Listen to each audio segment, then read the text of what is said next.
Fala pessoal, boa noite, tudo tranquilo? Que tarde louca para quem opera índice, né? Essa troca de farpas de ambos os lados, tweets loucos e, bom, alguns acham que foi o driver para trazer o preço para baixo, outros acham que não, que já era premeditado, enfim. Vou dar uma breve explicação de como eu executei hoje 3 trades, perdi dois e ganhei um. Porém, o que eu ganhei se sobrepôs às duas perdas, porque eu uso stops muito curtos e o índice ele continua fazendo máximas atrás de máximas. Talvez eu tenha pulado um pouco cedo na venda, talvez, mas é o meu jeito de operar e eu tenho tido uma assertividade muito grande, não tem por que eu mudar. Eu tenho meu edge no mercado, eu tenho meu controle de risco, então não tem por que eu mudar isso. Foram duas perdas consecutivas e eu pensei, olha, não mudou nada da lógica do que aconteceu. Então, eu posso estar errado? Posso. Mas qual é a chance de eu estar errado no modelo que vem funcionando há meses e talvez anos? Tudo combinou com o bias que eu tenho, bias de baixa, combinou com a SMT, combinou com o fechamento de um minuto, combinou com as extensões de candle de manipulação. Então, talvez o meu erro tenha sido ter só o stop curto. Meu raciocínio, a minha lógica foi bem em ponto. Eu vou mostrar para vocês até a execução, aonde que foi e aonde o índice foi parar logo depois de eu vender.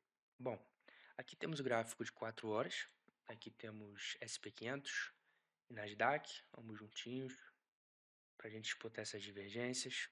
Bom, esse daqui foi o candle de 6 horas da manhã no SP500 e esse foi o candle de 10 da manhã. Aqui a gente swipou essa liquidez. A internet está um pouquinho ruim hoje, mas aqui a gente swipou essa liquidez. Aqui a gente também swipou essa liquidez na Nasdaq. Só que, se vocês disputarem, aqui a gente tem uma divergência, nesses dois candles de 4 horas, que é sugestivo de que um preço está fazendo uma leg de manipulação e retirando os vendedores do mercado para poder dumpar e o outro não, mostrando fraqueza já. Bom, quem geralmente faz essa leg de manipulação é a Nasdaq, um índice com muita volatilidade, muita liquidez, então é o que eu observo mais. Esse daqui é o candle de 4 horas e aqui a gente já tem um bias bem sugestivo. Não conseguimos fechar acima nem na SP500, nem na Nasdaq. Quando a gente não fecha acima, a gente puxa para o outro lado, a gente puxa para baixo. Bom, esse daqui é o meu. A internet está bem ruinzinha, está bem lenta, mas vou esperar carregar. Esse daqui é o meu gráfico de execuções. Aqui a gente já pode ver que está se destrinchando ali as execuções em cima. Beleza, carregou. Bom, hoje a gente teve a notícia, né? Um candle de manipulação às 8h30. A gente teve esse candle de notícia. Depois teve esse às 8h49 de 144 pontos. Geralmente eu gosto de olhar as extremidades desses candles e eu não me preocupo com o que acontece no meio, porque tem um pouco mais de frequência de ambos os lados serem limpos. Aqui a gente limpou esse lado, na Nasdaq e no SP500, fechamos esse gap aqui, basicamente aqui, respeitamos. No SP500 a gente fez essa divergência. Opa, só um segundo. A gente manteve esse low intacto. E aí nós viemos para a origem do preço, que foi aqui, nesse candle de 8,49. Bom, eu tracei a extensão do candle de 5 minutos na Nasdaq.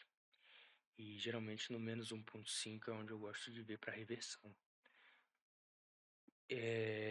Aqui a gente consolidou e foi onde eu acabei me embananando um pouquinho. Me embananando, entre aspas, porque é um método que eu executo todos os dias e que não tem porquê eu não executar quando ele aparece na minha frente. Óbvio, eu vou ter perdas, mas os ganhos sempre vão se sobrepor às perdas.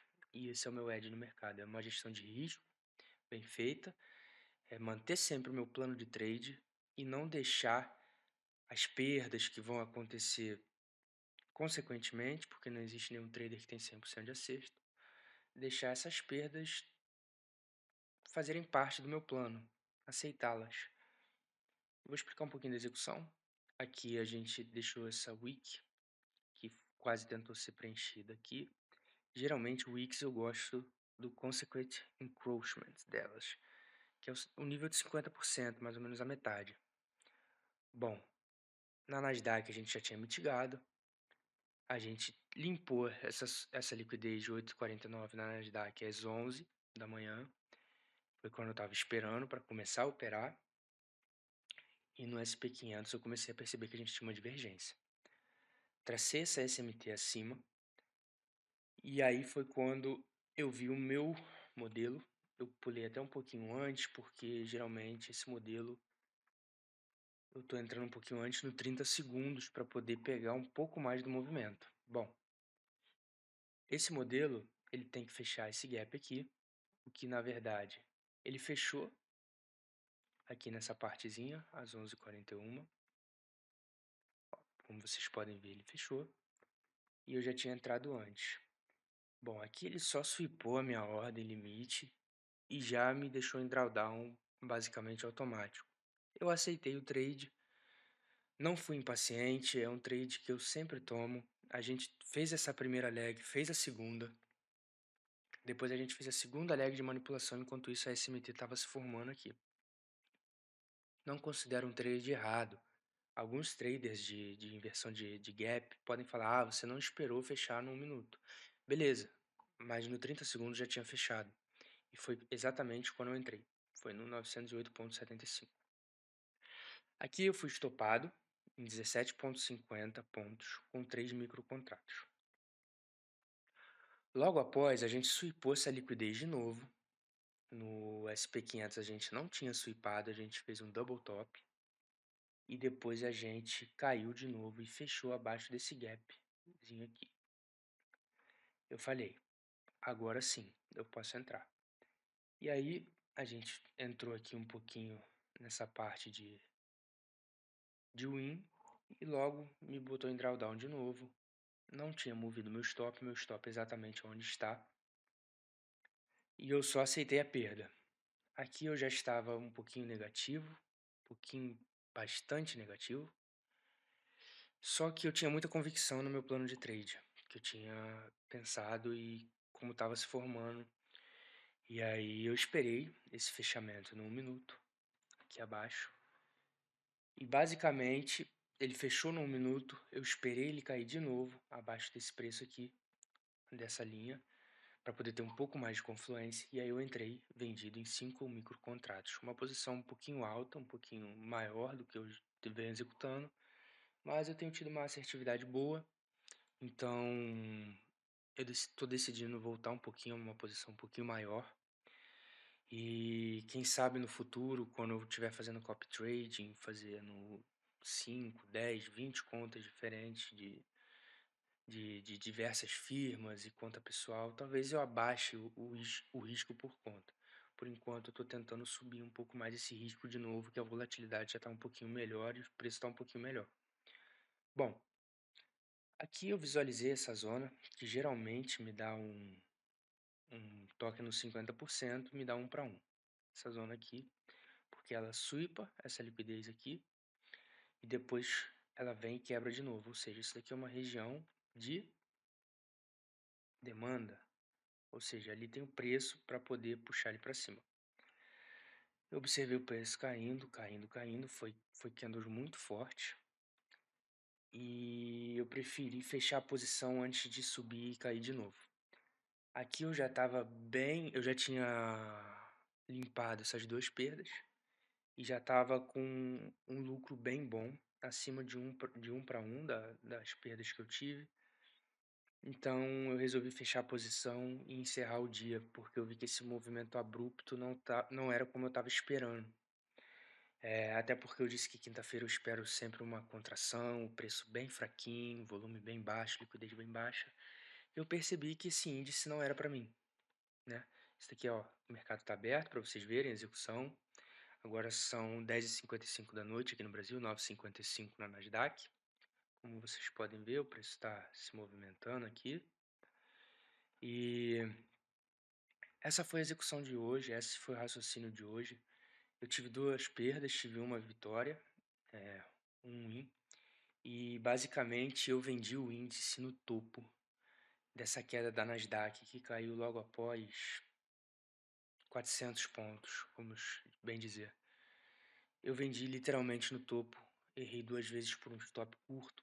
Se eu tivesse usado um stop um pouquinho maior, um stop de talvez 40 pontos, 50 pontos, com 3 microcontratos, eu conseguiria uma boa operação, mas eu gosto de usar o stop curto para saber quando eu estou errado um pouquinho mais cedo e conseguir sair bem dessa operação, conseguir finalizar o dia bem.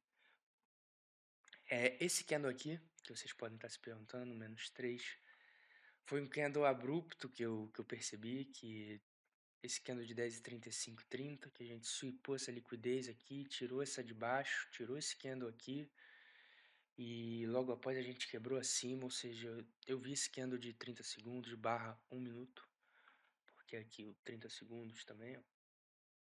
Eu vi esse candlezinho aqui como uma manipulação institucional, manipulação algorítmica, e tracei a minha extensão aqui. Tanto que vocês podem ver que no -2 ele me dá uma reação de 64 pontos, e no -3 foi o limite dele para swipar esse índice para baixo.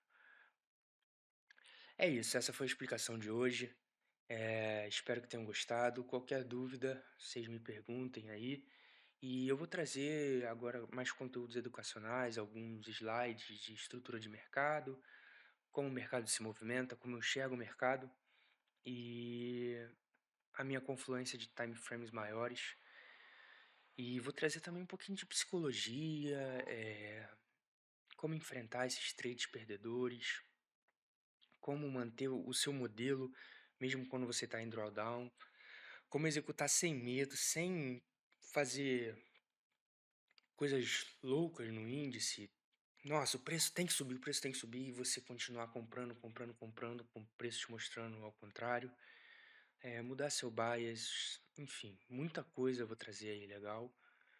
E é isso. Tchau, tchau, rapaziada. Um abraço aí pra todo mundo.